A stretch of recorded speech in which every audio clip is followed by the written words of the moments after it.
आज सकाळी इथं कोर्टाची एक्झाम होती, ज्याच्यासाठी राज्यभरातून मुलं आले होते, दूरदूरच्या भागातून. आणि मुलं जेव्हा परीक्षेला बसले तेव्हा त्यांचा कीबोर्ड चालत नव्हता, कोणाची स्क्रीन चालत नव्हती, कोणाचं सर्व्हर चालत नव्हतं. 10 मिनिटाच्या आत मुलं लॉग आउट झाले. त्याच्यामुळं ऐकण्यात येते की अशी घटना घडली की 150 मुलं जर कुठल्या सेंटरला आहे ते 150च्या 150 नापास झालेले. आता मला कोणी सांगत होतं एका सेंटरवर 30 मुलं होते, त्या 30 पैकी एकच पास झालेला आहे. तर या प्रकारची धांदली गडबड अशा परीक्षेत झालेली आहे. आणि त्याच्यानंतर पण अजून दिवसभर निघून गेलेला आहे, कोर्टाकडून काहीच नाही आलेले, अकाउंटेबिलिटी कुठूनच नाही आलेली आहे. फक्त आता हे संभाजीनगरमध्ये आंदोलन नाही चालू आहे. आता मी नाशिक मधल्या मुलांसोबत बोललो. नाशिक मधलेही मुलं आंदोलनाला बसले, कारण की त्यांच्यासोबतही असं झालेलं आहे. ठाण्यात झालेले, भंडारा झाले, कल्याणला झालेले, नांदेडला झालेले.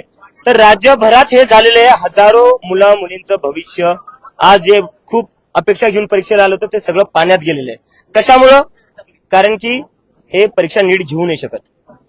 आज मला सांगण्यात आलं आज की लायकी काढली मुलांची मुलींची, की तुम्हाला अक्कल आहे का, तुमची लायकी आहे का परीक्षा द्यायची. अरे यांची लायकी आहे परीक्षा द्यायची, तुमची लायकी आहे का परीक्षा घ्यायची.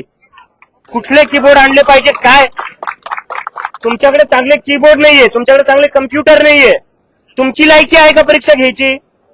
कशावर तुम्ही स्टुडंटची लायकी काढतायत. तर हा मास्क एकदा यांचा आधीच घात उतरवला पाहिजे. आणि आता मुलांसोबत मीटिंग घेऊन आम्ही काही डिमांड्स पुढे ठेवतोय.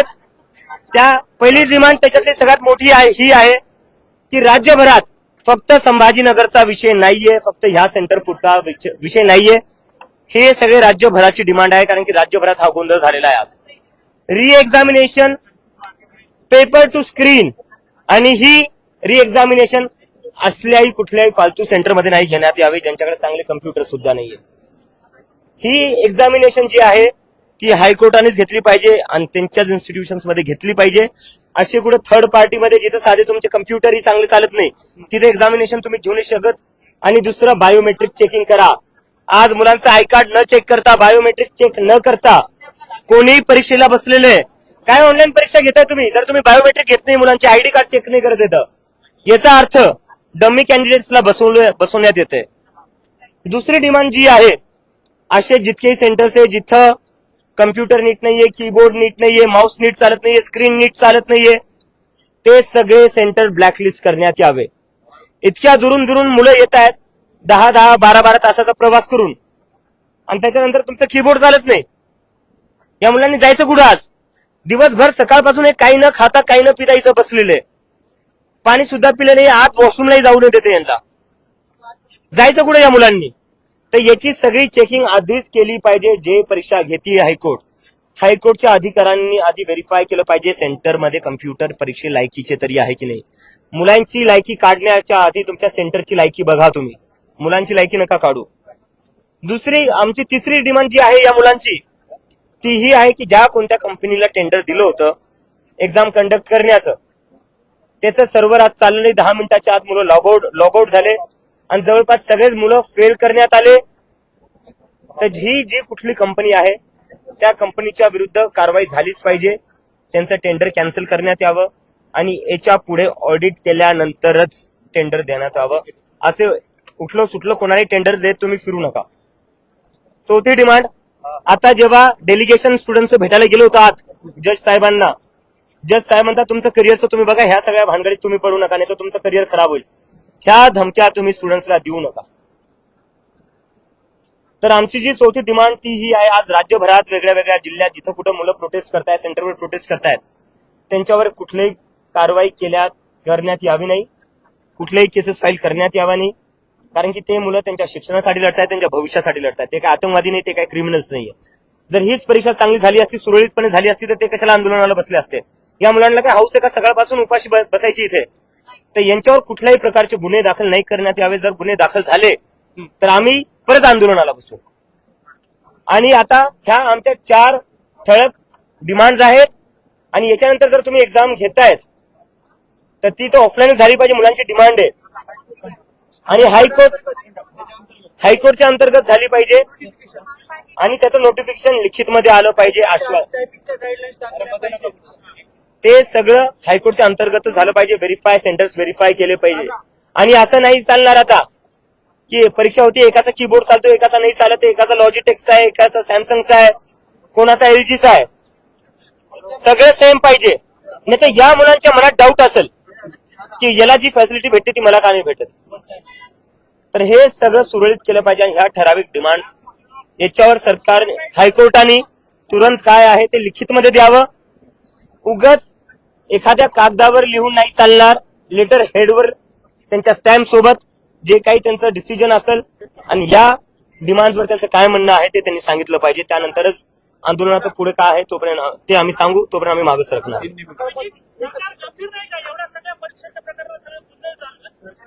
मला वाटतं सरकारला सवय झाली या गोष्टीची. मला वाटतं त्यांना सवय झालेली आहे. त्यांचे स्वतःचे काही मुलं या परीक्षांना बसत नाही. या परीक्षांमध्ये कोण बसताय? ग्रामीण भागातले आलेले पोरं बसतायत.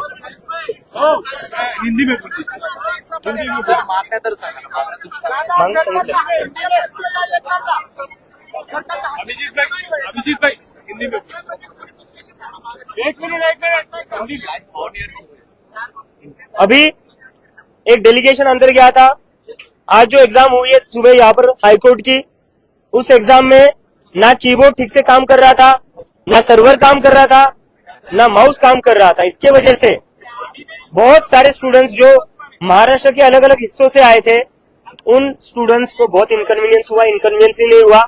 जितने लोग पहली शिफ्ट में अपियर हुए, सर्वर की खराबी की वजह से वो सारे स्टूडेंट फेल हो गए. इसमें स्टूडेंट्स की कोई गलती नहीं थी. सर्वर खराब था इसलिए उनको फेल मार्क कर दिया गया.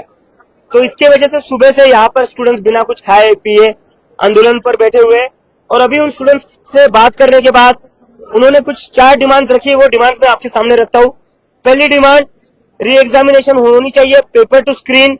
हाईकोर्ट के अंडर ये डिमांड होनी चाहिए. ऐसे किसी भी इंस्टीट्यूशन या किसी भी सेंटर पर नहीं होनी चाहिए जो एग्जाम ठीक से कंडक्ट नहीं कर पाते.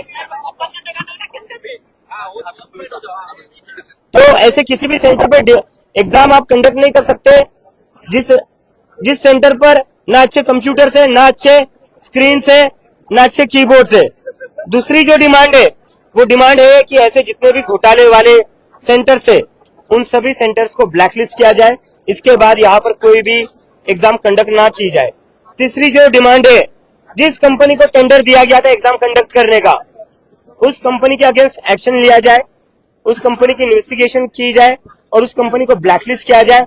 और इसके बाद किसी भी कंपनी को टेंडर देने से पहले उसका पूरा ऑडिट होना चाहिए. ऐसे ही हवा में आप किसी को भी टेंडर नहीं दे सकते जिसकी वजह से ऐसे हजारों बच्चों का भविष्य जो है वो एक सवाल के घेरे में खड़ा हो.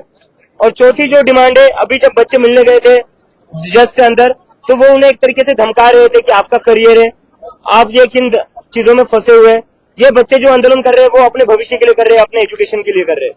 तो इनको धमकाया ना जाए, इनके ऊपर किसी भी तरीके की केस या एक्शन ना लिया जाए क्योंकि ये अपना यहाँ पर हक मांग रहे हैं, अपने एजुकेशन के लिए लड़ रहे हैं, अपने फ्यूचर के लिए लड़ रहे हैं. तो मोटी मोटी ये 4 डिमांड्स है. जब तक इस पर रिटर्न में कुछ आता नहीं ऑफिशियल लेटर हेड पर, ये बच्चे यहाँ से हटने को तैयार नहीं. कहीं ना कहीं आपने जो सुबह सवाल किया था इंफ्रास्ट्रक्चर का 15 अगस्त को लेके, कॉलेज का, स्कूल को लेके, कहीं ना कहीं एग्जाम में भी वो दिख रहा है अभी इंफ्रास्ट्रक्चर और. बिल्कुल, इस देश में ऐसी एक भी एग्जाम नहीं है जिसको ये ऑनलाइन ले रहे हैं और वो एग्जाम ठीक से हो रही है. हर रोज इनके सर्वर डाउन होते हैं, हर रोज इनके पेपर लीक होते हैं, इनके कंप्यूटर चलते नहीं है. मैं पूछना चाहता हूँ, इनके जो मंत्रालय में भी यही कंप्यूटर है क्या? जो असेंबली है, लेजिस्लेटिव असेंबली में भी ऐसे ही कबाड़ा कंप्यूटर है क्या? वहां पर तो सारे अपने एप्पल के मैकबुक रखे होंगे या सबसे हाई एंड डिवाइसेस रखे होंगे. तो जिन बच्चों का भविष्य दांव पर एक ऑनलाइन एग्जाम के लिए, तो उनके लिए ऐसे कबाड़ा कंप्यूटर्स क्यों? Thank you.